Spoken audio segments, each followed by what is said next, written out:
Esse é o tema que eu quero, a frase que eu quero pensar com vocês, baseado nesse texto de Isaías, capítulo 1, verso 18. O contexto histórico e o versículo 18 que nós lemos nos convidam a refletir sobre a condição do ser humano antes e depois da conversão e sobre o que significa viver como um salvo em Cristo Jesus. Eu queria que você pudesse dar uma verificada depois nesses versículos. Nesse versículo nós vamos ver de maneira mais detalhada. Antes de chegarmos ao versículo 18, é importante compreender o contexto em que foi proferido esse versículo, né? Isaías, ele foi chamado a profetizar em um período de grande corrupção e apostasia no reino de Judá, prestes a ir para o cativeiro, o povo ir para o cativeiro. Cerca de 700 anos antes de Cristo, o povo de Israel, o reino de Judá, estava mergulhado no pecado, praticando a idolatria, a injustiça social e completamente afastado de Deus. E aqui, quando a gente fala de nação, eu quero que você pense na nação brasileira, no contexto dos dias de hoje, mas também eu quero que você pense em você. Não estou dizendo que você está afastado de Deus, mas você pode fazer uma analogia, uma reflexão daquilo que de fato você está vivendo, porque isso faz parte do nosso exercício. Nos versos anteriores ao verso 18, nós observamos, primeiro, a rebelião do povo. Está no verso de 2 a 4, Deus acusando Israel de ser um povo rebelde e um povo corrupto. Apesar dos muitos benefícios e da aliança com Deus, o povo se afastou dos seus caminhos. E, meus irmãos, como é tentador nos dias atuais a gente se afastar dos caminhos do Senhor. Como é difícil a gente manter o foco no Deus da nossa salvação, né? Segundo a condição espiritual nesse capítulo 1. Versos 5 e 6, o povo estava com uma ferida incurável, estava sem cura. Se vocês lerem aí, nós não vamos ler agora, mas você pode ler em outro momento. E como esse povo estava com a doença incurável. As suas ações, obviamente que aqui há uma linguagem figurada, está tratando de enfermidades espirituais. Mas ele trata com esses termos para que o povo pudesse compreender de fato o que eles estavam vivendo. E as suas ações, como a opressão dos pobres, a falsidade e a hipocrisia religiosa, tomaram a nação, ou tornaram a nação imunda diante de Deus. Há aqui uma realidade posta que Deus tolerou, suportou a afronta desse povo em idolatria, até que Deus diz, eu preciso corrigir e disciplinar esse povo. E manda o povo para o cativeiro da Babilônia. Dos versos 7 ao 9, o profeta Isaías descreve o cenário triste em que a nação estava mergulhada. É apenas fazendo um resumo aí do capítulo 1.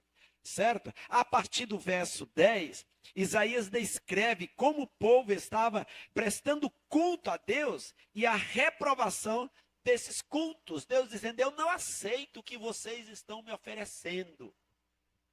E aí a gente lembra também do profeta Malaquias, né? Se você ler o profeta Malaquias, são apenas 4 capítulos ali, mas é exatamente uma expressão de Deus, uma posição de Deus diante de um povo que estava afastado exatamente do Senhor. E terceiro, né, ainda nesse capítulo, nós podemos observar o chamado ao arrependimento. Olhando a situação caótica do povo Isaías, a partir do verso 16, ele inicia o chamado ao arrependimento. Se você olhar na sua Bíblia aí, você vai observar exatamente isso. E aqui, Deus começa a chamar o povo a conversão, quando ele diz assim: levantai-vos, aliás, lavai-vos, purificai-vos, tirai a maldade dos vossos atos diante dos meus olhos, cessai de fazer o mal. Esta é uma ordem que o profeta Isaías traz da parte de Deus para o povo de Judá. Ele aponta para a necessidade de uma verdadeira mudança interior, que vai além dos simples rituais religiosos. Portanto, o contexto de Isaías 1 é um reflexo da condição humana. Alienação de Deus, coração endurecido pelo pecado, vida rebelde. Postura de falta de reconhecimento do que Deus era e representava para esse povo. Antes da conversão, todos estão afastados de Deus. E aqui a gente aplica para a nossa realidade, para a humanidade, para as pessoas. Antes da sua conversão, todos estão afastados de Deus, imersos em suas iniquidades e incapazes de se purificar por conta própria. Eu era assim, você era assim antes. Somente pela intervenção do Deus soberano, do Espírito Santo de Deus, é que nós começamos a reagir. Quando Paulo escreve aos Efésios, dos momentos ele diz: estando vós mortos em vossos delitos e pecados, ele vos deu vida. E o termo mortos ali, que o profeta, aliás, que o apóstolo Paulo fala, no grego é necros, de onde vem o necrotério, né? O lugar nos hospitais onde coloca as pessoas que não têm mais vida, as pessoas que faleceram. Onde é que está o corpo? Está no necrotério. Paulo, quando escreve dizendo que nós andávamos espiritualmente mortos em nossos delitos e pecados, ele usa exatamente esse termo necros.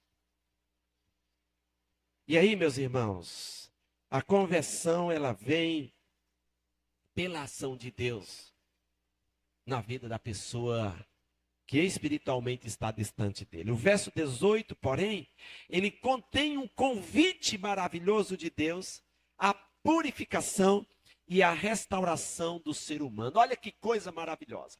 Quando nós observamos bilhões de pessoas distantes de Deus, mortas espiritualmente, carecendo da graça e da misericórdia de Deus, Deus envia um convite para a conversão, para ter vida,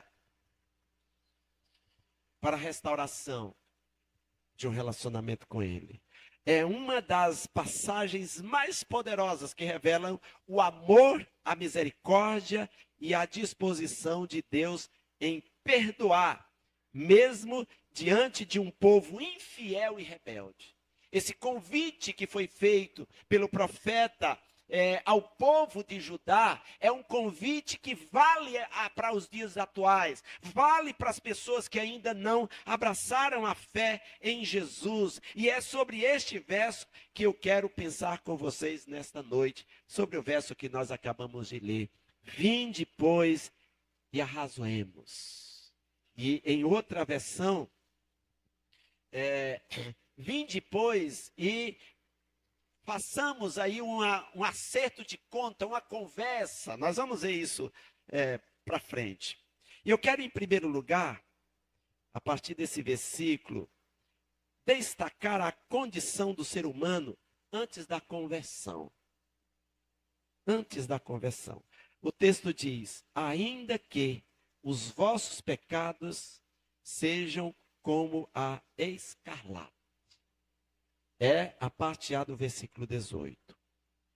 E queridos irmãos, é assim a vida daqueles que estão distante de Deus. Antes de uma transformação espiritual, a condição humana é descrita como sendo como escarlate ou como carmesim, como sendo aliás, cores profundas e vívidas, que representam a gravidade e o caráter do pecado. O pecado na vida do ser humano destaca exatamente na sua maneira de se comportar, de cores vívidas, de percepção inconfundível para quem observa. A mancha do pecado é algo que não pode ser removida pelo homem, simbolizando a natureza corrupta e a separação dessa pessoa de Deus.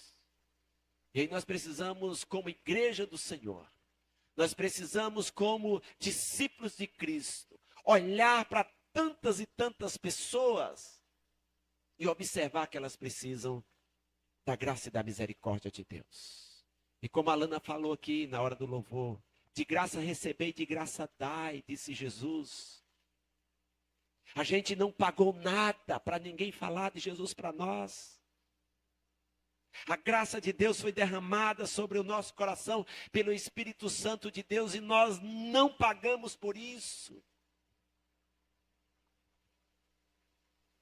Escarlate e carmesim são cores que simbolizam um estado de impureza, algo que é irremediável aos olhos humanos. Escarlate é a cor do pecado,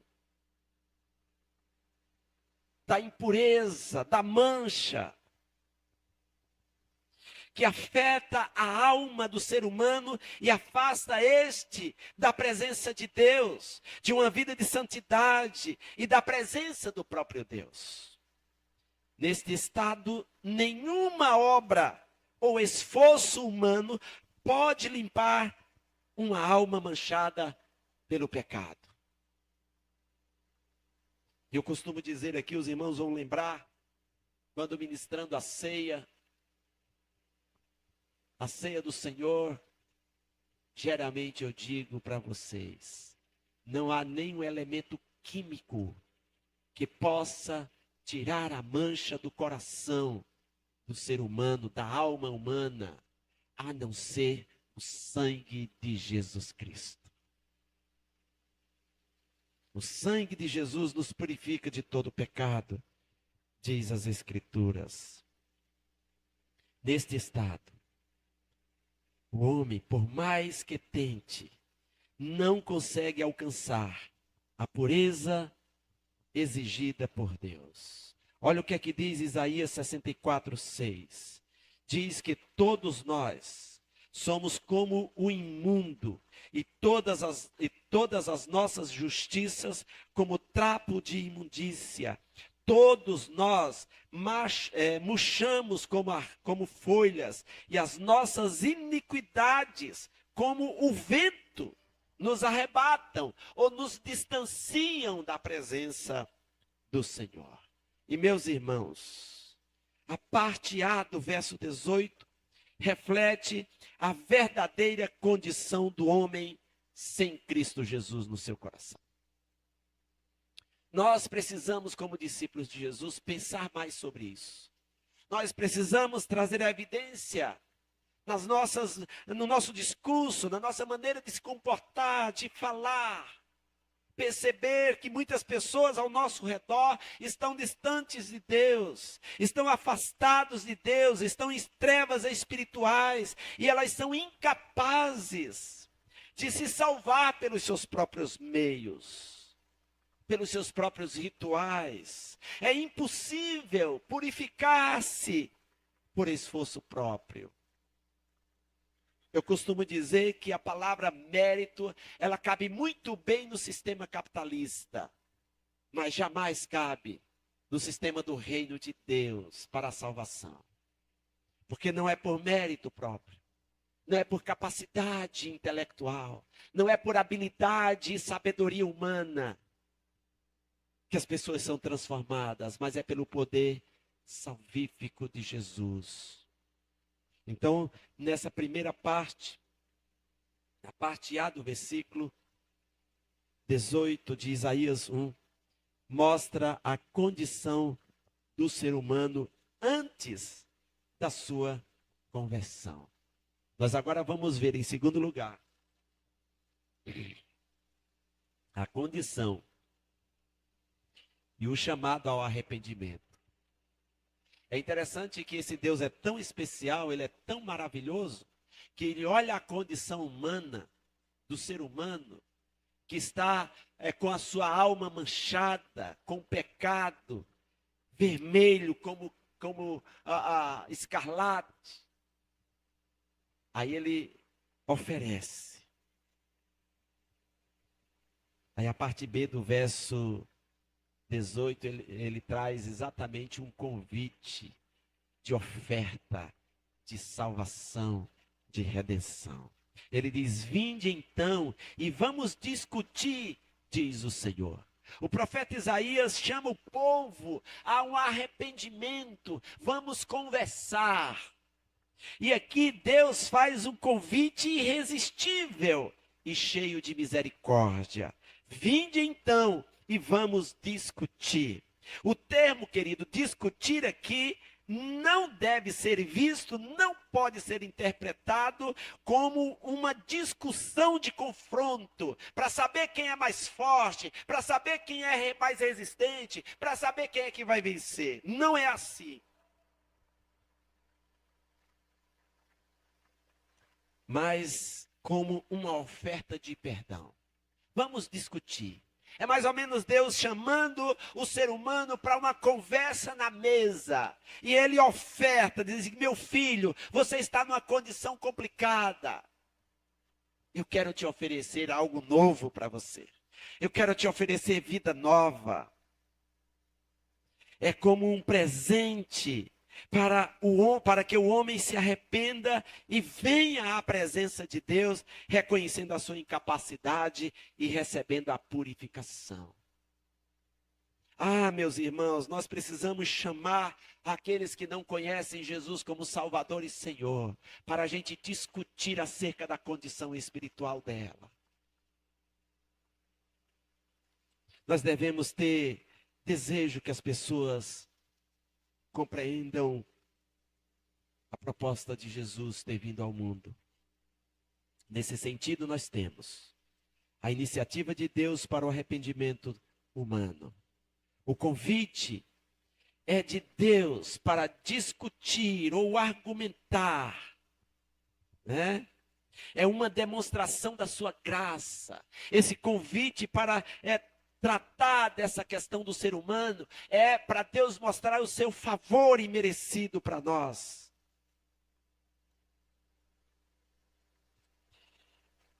Deus, em sua soberania e misericórdia, ele toma a iniciativa de buscar o pecador e não o contrário. Sabe, meus irmãos, aqui a gente poderia fazer uma aplicação bem simplória. Quando a gente observa um jovem na sua condição de dependente químico, e você sabe que aquilo não é bom para ele, você vai atrás dele, você oferece, você tenta trazê-lo para uma condição diferenciada, e ele puxa e vai querer exatamente o lugar e a situação em que traz ali alívio para ele, porém, a gente sabe que é só destruição da sua condição. Deus, na sua infinita graça e misericórdia, ele toma a iniciativa, ele vai atrás de nós para buscar o pecador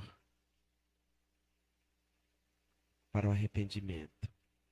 Nesta discussão, o convite é para que o ser humano, pela ação regeneradora do Espírito, ele reconheça a sua condição e, em humildade, peça perdão a Deus.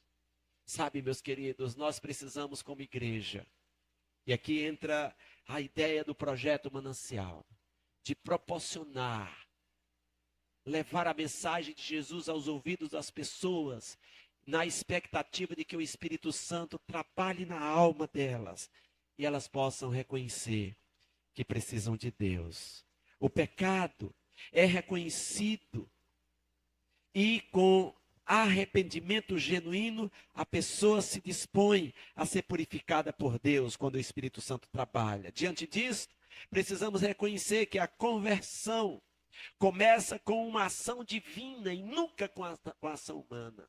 No dia que alguém responder, eu quero aceitar Jesus como meu Senhor e Salvador, e levanta a sua mão para dizer, eu quero esse Jesus, com certeza o Espírito Santo já disse para ele que ele precisa de ser restaurado. Para nós, essa é a regeneração que acontece antes da conversão. É a implantação do Espírito de Deus na vida do sujeito, na alma do sujeito, que espiritualmente está morto. Ele começa a se mexer e reagir diante do convite irrecusável para o arrependimento. Diante disto, precisamos reconhecer que esta é a ação divina. Deus se aproxima de nós, mesmo estando nós mortos em nossos delitos e pecados. Lembra do endemoniado gadareno? Jesus se aproximou dele. E os demônios se manifestam dizendo, que temos nós contigo, ó filho de Davi. Veio nos perturbar antes do tempo. E Jesus restaura a vida daquele homem. Não somos nós que buscamos a Deus por iniciativa própria. Mas Ele, Deus, nos chama para a purificação. Venha, vamos discutir, vamos conversar diante da sua condição. Queridos, o arrependimento é o primeiro passo para a conversão verdadeira. Sabe, meus irmãos, nós como igreja do Senhor, precisamos fazer isso acontecer na vida das pessoas. Levar a mensagem de Jesus. E dizer, vamos aqui conversar sobre a sua condição.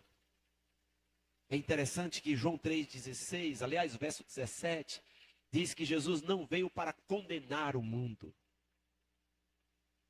Jesus não está presente no meio da igreja para condenar a igreja. Jesus não está nesse mundo para condenar o mundo, mas para que o mundo seja salvo por ele. Essa é a proposta no primeiro momento.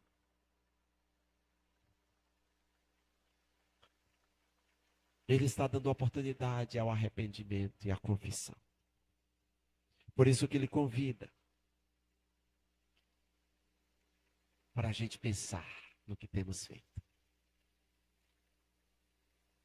A terceira questão que eu quero destacar está na parte C do versículo, que é a purificação e a nova condição do salmo. Olha o que é que diz. Eles se tornarão brancos como a neve, ainda que sejam vermelhos como o carmesim, eles se tornarão brancos como a lã. Vamos discutir acerca da vida? Vamos ofertar isso para as pessoas que ainda não têm Jesus como Salvador? Vamos arrazoar, ainda que estejam vermelhos como carmesim, entregues à condição de condenados, eles poderão se tornar brancos como a neve. E queridos, aqui, nessa parte C do versículo, é o clímax do versículo. É a máxima desse versículo. É a essência desse versículo. Deus não apenas oferece o perdão, mas Ele promete uma transformação radical. Quando eu pensava nesse versículo, eu imaginava o sujeito vestido de vermelho, quando antes da sua conversão. Alguém todo de vermelho, né? De uma cor viva, de uma cor que chama a atenção, mas numa condição de realmente preso a essa cor, que a pessoa não dá conta de sair dela, de mudar essa roupa, de mudar essa cor. Mas quando ela recebe Jesus como Salvador, a sua roupa que era vermelha se torna alva como a neve. lavada pelo poder de Deus, pelo sangue redentor de Jesus. Há uma transformação radical. Poxa, você antes vestia roupa vermelha, você agora veste roupa branca. Agora eu tenho uma nova postura, uma nova imagem, uma nova maneira de ser. O pecado, antes como escarlate, se tornará branco como a neve e como a lã. Queridos, aqui vemos a natureza da purificação divina, da transformação do sujeito, da vida nova. E nós temos aqui algumas questões que eu queria colocar nesse entendimento da purificação e a nova condição do salvo. Primeiro, a purificação, ela é completa. É interessante que o sangue de Jesus não lava apenas uma parte, não nos purifica apenas uma parte da nossa alma. Se podemos dizer, o sangue de Jesus purifica dos pés à cabeça, da alma. Não fica nenhuma mancha. A neve e a lã simbolizam pureza absoluta, sem sujeira. A mudança do estado de impureza para o estado de pureza é total e sem restrições, porque a obra de Cristo, ela é completa. O perdão de Deus não é parcial.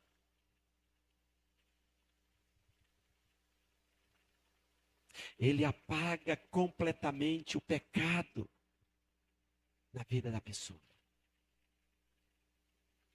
Segundo, a restauração do relacionamento com Deus. Se primeiro há aqui uma purificação completa, segundo, há uma restauração do relacionamento com Deus. O sujeito andava cada vez mais distante de Deus, fugindo de Deus, de costas para Deus. Agora há um movimento diferenciado.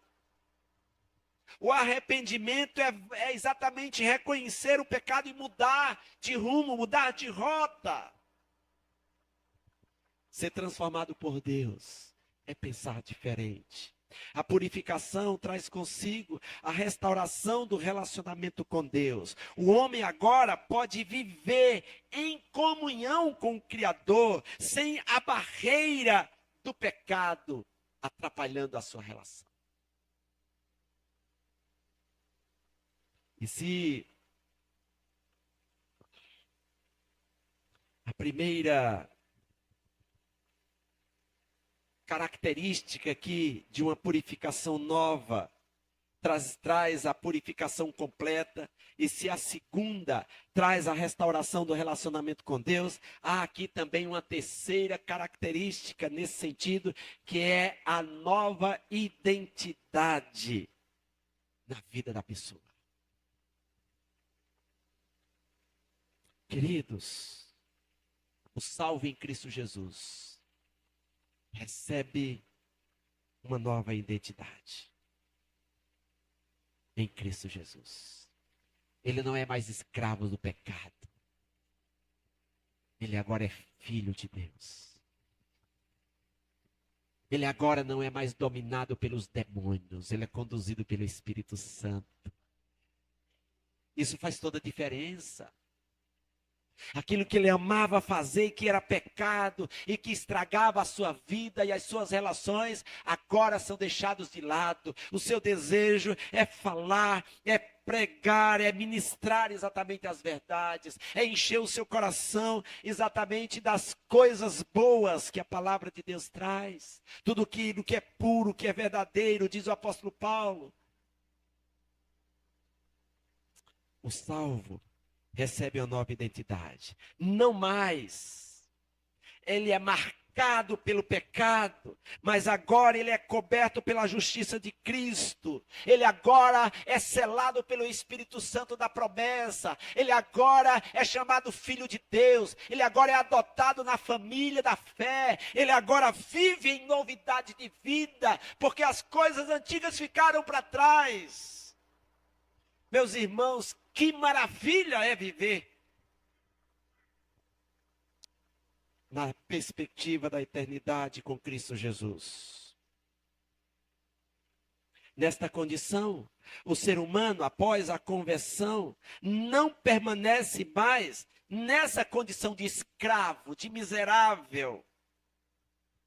Ele recebe a justiça de Cristo e, portanto, é visto como alguém puro e santo diante de Deus. O apóstolo Paulo diz: não há mais nenhuma condenação para aqueles que estão em Cristo Jesus.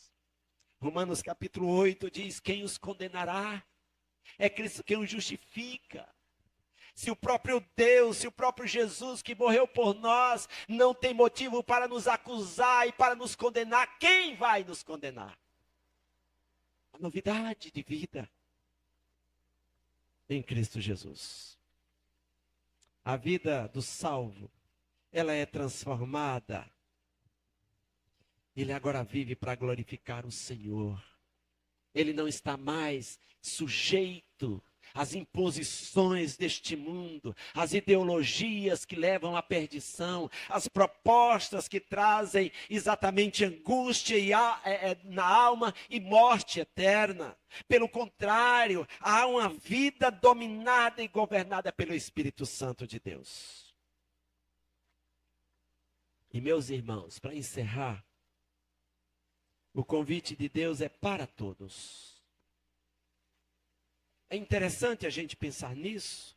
Não devemos nos gloriar da salvação que nós temos, achando que só nós merecemos a salvação. O convite, a oferta da salvação é para todos.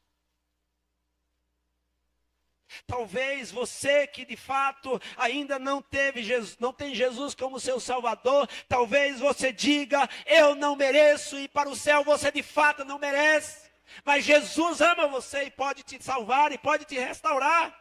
Creia nisso apenas. Ah, meus irmãos, o ser humano com seus graves e pesados pecados pode sim experimentar a purificação completa através do arrependimento e da fé na pessoa de Jesus. É a única coisa que você pode fazer. É crer em Jesus. Ah, pastor, mas eu fiz tanta coisa errada no passado. O Senhor não está perguntando por isso. O convite é para oferecer a você salvação, é para dizer para você que você pode gozar da plenitude eterna. E não importa, meu querido, quão manchado e impuro o pecado possa parecer, a graça de Deus é capaz de transformar. O apóstolo Paulo diz: onde abundou o pecado, superabundou a graça. E toda vez, eu quero trazer isso aqui, porque isso vem muito forte, muito claro, muito nítido da minha mente. Quando eu lembro dessa frase, desse versículo, onde abundou o pecado, superabundou a graça. Sabe o que é que me lembra? Uma montanha de areia, que você olha e você imagina, se você é capaz de contar quantos grãos de areia tem naquela montanha. E aí você chega à conclusão que você não dá conta de contar. E que cada grão de areia naquela montanha simboliza um pecado que você cometeu. Aí o apóstolo Paulo diz: onde você ajuntou essa montanha de pecado com tantos grãos de areia, o Senhor veio com um lençol, com o manto da graça e cobriu todo, superabundou, está acima. Isso traz para mim muita alegria e muito conforto, porque não importa a quantidade de pecados que você cometeu, eu quero que você lembre que a graça de Deus, ela está acima da multidão dos seus pecados. Deus ainda chama o pecador a vir a Ele para discutir a condição de pecado e aceitar o perdão. Não é uma discussão de confronto, como nós dissemos aqui, mas é uma discussão de você poder analisar e pensar e reconhecer que você precisa da bênção do perdão. A promessa de que o pecado, por mais escarlate que seja, pode se tornar branco como a neve, e a esperança do Evangelho trazer para você uma mudança completa. Isso só é possível por meio de Cristo Jesus. Só é possível por meio de Cristo. E eu quero aqui dizer para você, meu irmão.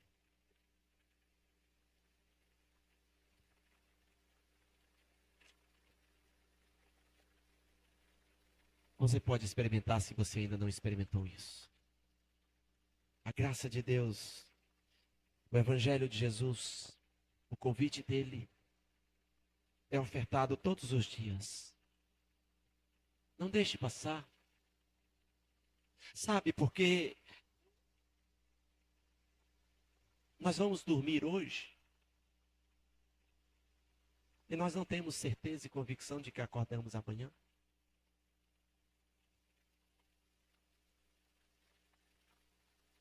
E a oportunidade de fazer um concerto com o Senhor é enquanto a gente aqui está. Que Deus abençoe a sua vida, que Deus entenda cada dia mais. E que nós, como igreja do Senhor, possamos compreender que esse convite é para todos. Que a gente entenda, como igreja do Senhor, que nós somos uma agência do reino de Deus para dizer às pessoas exatamente essas notícias de redenção, de salvação, de oferta de amor e de graça e de misericórdia. Não cabe aqui, nesse momento, a gente julgar, porque Jesus não veio para julgar esse mundo ainda. Aliás, o julgamento é uma prerrogativa do próprio Jesus para a eternidade. Nós, como discípulos de Jesus, precisamos oferecer o perdão. Não a condenação do sujeito, mas a oferta do perdão, de restauração. Porque é isso que Jesus quer que eu e você faça. Enquanto aqui nós estamos como discípulos de Jesus e como igreja do Senhor. Eu quero que você entenda que aquilo que Isaías fez, declarando isso para o povo de Judá, o Senhor Jesus também entrega essa missão para mim e para você, para fazer isso com as pessoas, para entregar essa mensagem às pessoas que ainda não têm Jesus como seu Senhor e seu Salvador. Ah, meus irmãos, que a gente entenda a nossa missão. As outras coisas são secundárias.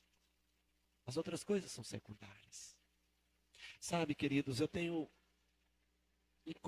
sido incomodado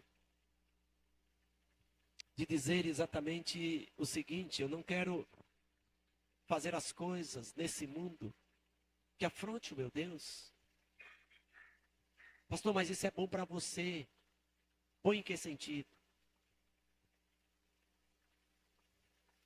Para mim só vai ser bom se for para agradar o Senhor, se alegrar o coração do Senhor. E é isso que nós precisamos entender. As coisas só são boas para nós, como discípulos de Jesus, se elas forem do agrado do Senhor. Agradar o coração de Deus. Deleita-te no Senhor e Ele satisfará os desejos do teu coração. A gente está vivendo nesse mundo apenas por uns dias.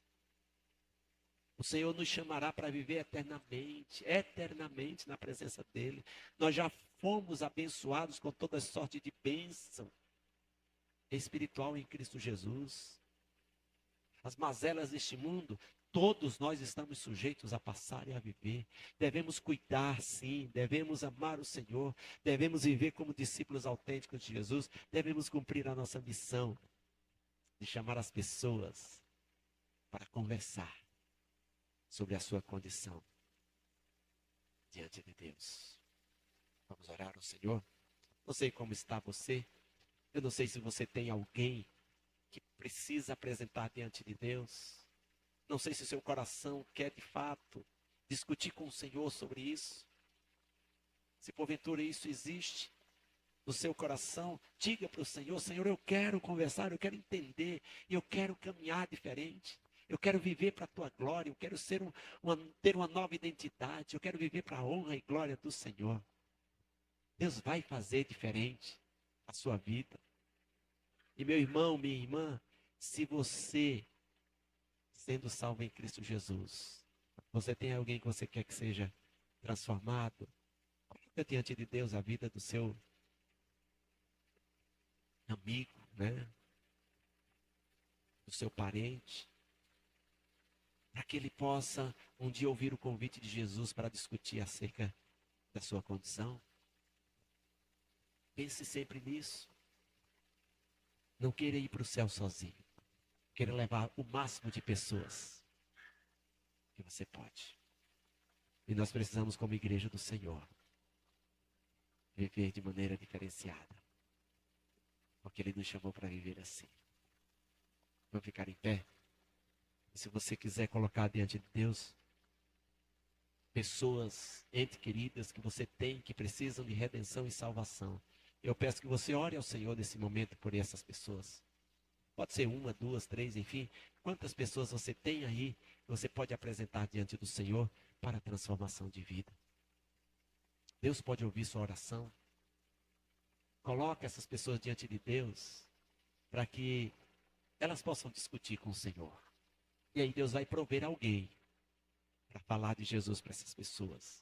E elas serem transformadas. Não duvide do que Deus pode fazer. Vamos orar. Senhor, eu não vou dizer muitas palavras em minha oração agora.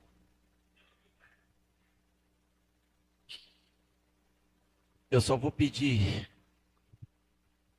que o Senhor lembre da lista que eu tenho apresentado diante do Senhor.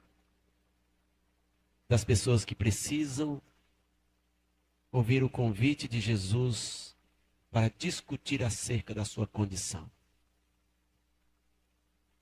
Eu já falei várias vezes essa lista para o Senhor em outros momentos. Essa é a minha oração por essas pessoas, Pai. Eu peço que o Senhor multiplique o número de adoradores dessa comunidade. Pessoas que ainda não são, Deus, adoradores. Mas, Pai amado, multiplica aqui. São tantas pessoas que precisam, ó Deus, ouvir o convite do Senhor para discutir acerca da sua condição. Elas podem ser novas criaturas transformadas pelo poder do Evangelho. O Senhor pode ministrar o coração delas pelo teu Espírito. Pai, e eu sei que os irmãos estão orando, lembrando de outras pessoas, apresentando diante de Ti tantas outras pessoas. Senhor, não tem a mínima ideia quantas são aqui, mas minha oração, nossa oração, é que essas pessoas se tornem verdadeiros adoradores de Jesus antes de partir deste mundo. Esta é a nossa oração em conclusão, ó Pai, da reflexão, da meditação da palavra. E se porventura que tem pessoas nesse lugar que precisam, ó Deus amado, de discutir a sua condição diante de Ti, Deus, não deixe elas saírem daqui sem esse encontro com Jesus. Assim como Nicodemos foi conversar com Jesus, que essas pessoas se rendam ao Senhor, reconheçam que Tu és mestre, que Tu és o Salvador, que Tu és o Redentor, e que elas são pecadoras e que elas precisam de redenção. Em nome de Jesus, Pai, ministra pela Tua infinita bondade e graça. Assim oramos agora. Amém. Amém.